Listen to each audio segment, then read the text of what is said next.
खौफनाक डर में आपका स्वागत है। दोस्तों, आज हम आपको पाकिस्तान की कहानी सुनाने वाले हैं जो कि एक जिन्नात की है। तो चलिए कहानी की ओर बढ़ते हैं। एक साहिल नाम का लड़का था जो कि एक डिलीवरी बॉय की जॉब करता था।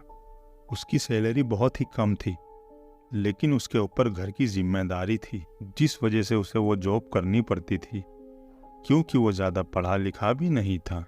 एक दिन की बात है, जब वो अपना पूरा काम करके घर की ओर जा रहा था, तभी अचानक से उसकी शॉप में एक फ़ोन आया और सामने से फ़ोन पर एक शख्स ने मिठाई का ऑर्डर दिया। तकरीबन 25 किलो मिठाई का ऑर्डर था। तभी उसके बॉस ने साहिल से कहा कि तुम ये मिठाई डिलीवर कर दो, मैं तुम्हें एक्स्ट्रा के 1500 रुपये और दे दूंगा। तो साहिल ने सोचा चलो कोई बात नहीं, मैं डिलीवरी कर देता हूँ और मुझे 1500 मिल भी जाएंगे। फिर साहिल ने एड्रेस पूछ लिया जहाँ पर उसे जाना था। फिर साहिल मिठाई लेकर उसी जगह पर पहुँच गया जहाँ पर वो पहुँचा था। वो जगह देखकर काफ़ी वो चौंक गया, क्योंकि वो घर एकदम झोपड़पट्टी की तरह दिख रहा था। ऐसा लग रहा था कि जिसका ये घर है वो 25 किलो तो क्या 1 किलो भी मिठाई मंगा नहीं सकता। साहिल ने सोचा लगता है कोई मेरे साथ मजाक कर रहा है, क्योंकि वहाँ पर उसे कोई भी नहीं दिख रहा था।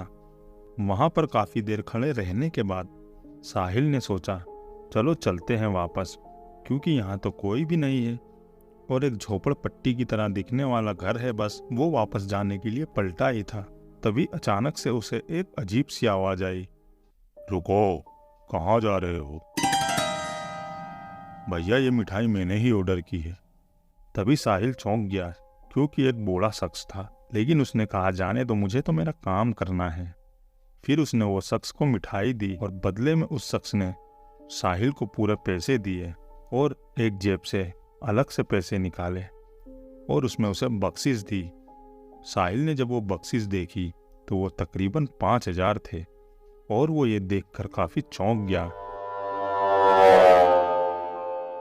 लेकिन वो शख्स ने कहा तुम जाओ, ये तुम्हारे पैसे हैं, ये मेरी तरफ से तुम्हें। साहिल खुश होकर वापस आ गया। इसी तरीके से दूसरे दिन भी फ़ोन आया और उसी शख्स का फ़ोन आया। उस दिन उसने 30 किलो मिठाई का ऑर्डर दिया। तो उस दुकान के मालिक ने कहा साहिल को ही भेज देता हूँ, क्योंकि उसने ही वो जगह देखी है। और जैसे ही साहिल ने सुना कि वापस से उसी जगह का ऑर्डर आया है, तो वो काफ़ी खुश हो गया और मन ही मन सोचने लगा कि मुझे कल 5000 रुपये मिले थे, आज भी कुछ ना कुछ तो मिल ही जाएंगे। और वो खुशी खुशी मिठाई लेकर वापस उसी जगह पर गया। लेकिन अंदर अंदर उसे एक सवाल खाए जा रहा था कि यार ये घर एकदम झोपड़पट्टी नुमा है और ये शख्स मुझे इतने पैसे दे कैसे रहा है, आज मैं पता लगा ही लेता हूँ। साहिल उस जगह पर पहुँच गया।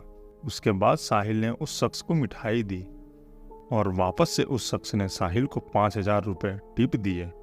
साहिल बहुत ही खुश हो गया, लेकिन उसके दिल में तो कुछ और ही चल रहा था, क्योंकि उसे उस राज का पता लगाना था, आखिर ये शख्स इतने पैसे लाता कहाँ से है।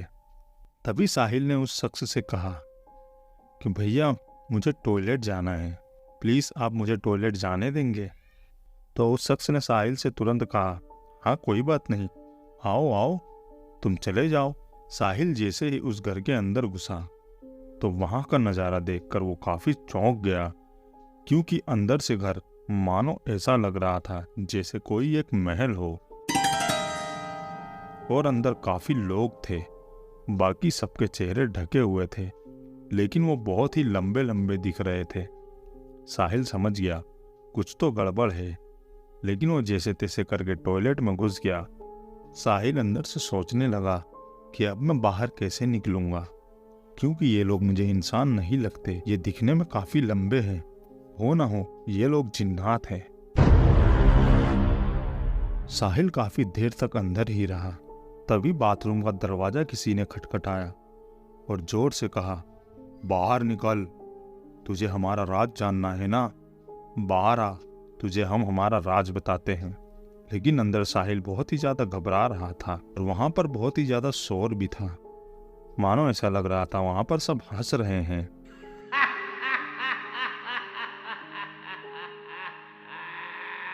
और इंतजार में खड़े हैं कि साहिल कब बाहर निकले और उसे मार दें।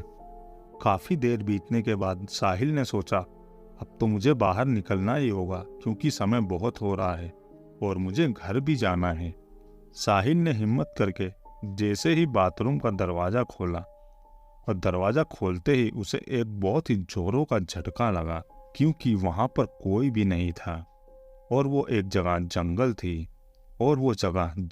थी और साहिल की बाइक भी सामने खड़ी हुई थी। साहिल ये सब देखकर काफ़ी घबरा गया।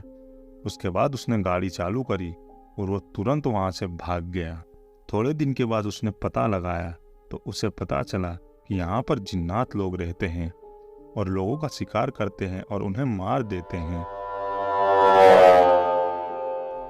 साहिल किस्मत वाला था कि बच गया, लेकिन उस घटना के बाद साहिल ने वहाँ से नौकरी छोड़ दी और आज तक बिना रोजगार के ही घूम रहा है। तो दोस्तों, ये थी कहानी। आप लोगों को कहानी कैसी लगी हमें कमेंट में बता देना और वीडियो अच्छा लगे तो लाइक कर देना और चैनल पर नए हो तो सब्सक्राइब भी कर देना। चलिए मिलते हैं ऐसे ही दूसरी वीडियो में, तब तक के लिए बाय।